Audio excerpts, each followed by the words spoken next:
All right, now let's create our first view or view function. So here in the Movies app, let's open up views.py and define a function called index. Now this name is arbitrary, we could call it anything, but usually we use the word index for naming the function that represents the main page of an app. For example, here in our Movies app, when we send a request to this address, to this endpoint, our index function is going to get called. So index represents the main page of an app. Now, all our view functions should take a parameter called request. Again, the name is arbitrary, but the object that is passed to this function is an HTTP request object. We are not going to call this function.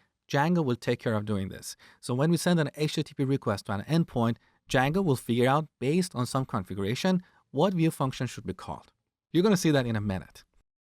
Now, in every view function, we should return an HTTP response. So on the top, first, let's import the HTTP response class from Django.http module. So import HTTP response. Okay. Now, in this function, we're going to return an HTTP response object. Here, I'm going to pass some plain text like hello world and save the changes. Okay, this is our first view. Now we need to map this to a URL. So back in the Movies app, let's add a new file. By convention, the name of this file should be urls.py. So make sure to spell it properly. In this file, we're going to create a variable called URL patterns that we should set to a list. Again, this is one of the conventions that Django expects us to follow. In this list, we add objects that map URL endpoints to our view functions. And for that, we use the path function in Django. So on the top, from Django.urls, let's import the path function. So we call the path function here to create a path object. As the first argument, we should specify a URL endpoint. Here I'm going to use an empty string, and this will represent the root of this app. For example, in our Movies app, we're going to have URL endpoints like this. Movies / that's the root URL. We're going to have movies /1 /detail. Here I'm assuming 1 is the ID of a given movie. So here an empty string represents the root of this app. Now don't worry about the movies prefix. We're going to add that in the next step. From the perspective of this app, we don't care what the prefix is because we should design these apps for reusability. So maybe another developer wants to download our app from pypi.org and put it under a URL like movies collection. This app shouldn't care where it's hosted. So here we use relative URLs. Okay. Now let's delete these. So this is the root of this app. Now we need to map this to a view function. So we need to import the index function that we created earlier. That is in our views module. So look, the views module is here. So you might think we can import the views module like this. Now, while this is possible in pure Python world, this will not work in Django because of how Django loads these modules. Also, there is a problem with importing the views module like this because it is possible that the application that hosts this app is dependent on a module called views. So with this statement, we'll end up importing the views module that is in the path. That is different from the views module we have inside of this directory. So here we should use a relative import statement. So from period to represent the current directory, import the views module. That is better. Now back to our path function. As the second argument, we need to pass a reference to a view function.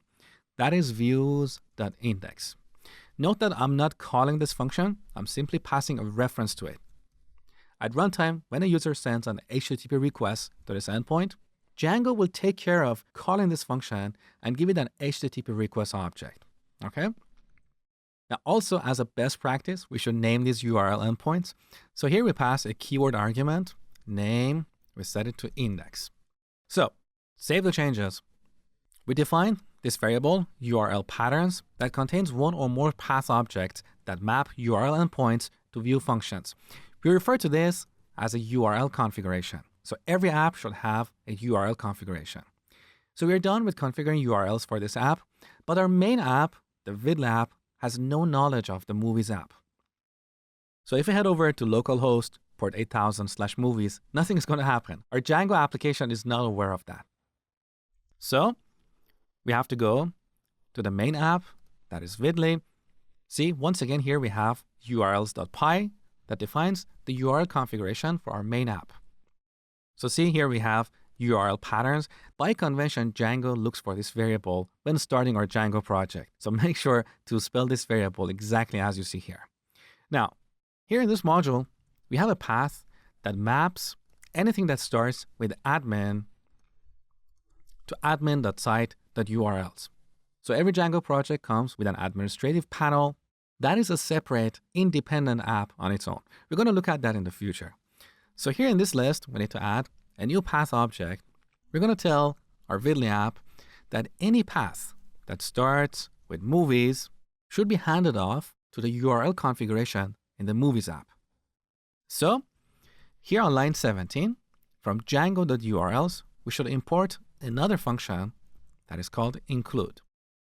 And here we call that function and pass a string that specifies the name of the module that contains the URL configuration for the Movies app. That is movies.url. So look, we have this movies directory. Inside of this directory, we have urls.py. That is why here we need to pass a string movies.url. But we don't add .py because Django will automatically append the extension and load this module. So with this line, whenever we send a request that starts with movies, Django will chop off the prefix, that is what we have here, and send the remaining string to this module, movies.url. That is the reason in the URL configuration for the Movies app, we use an empty string to represent the root of this app. Okay, so back to urls.py. Let's save the changes and restart our web server. So here on the terminal, let's run Python 3 manage.py run server. We got this error, no module named movies.url. Actually, I made a mistake. I should have passed movies.urls. We have an S at the end. So once again, let's run our web server. Beautiful.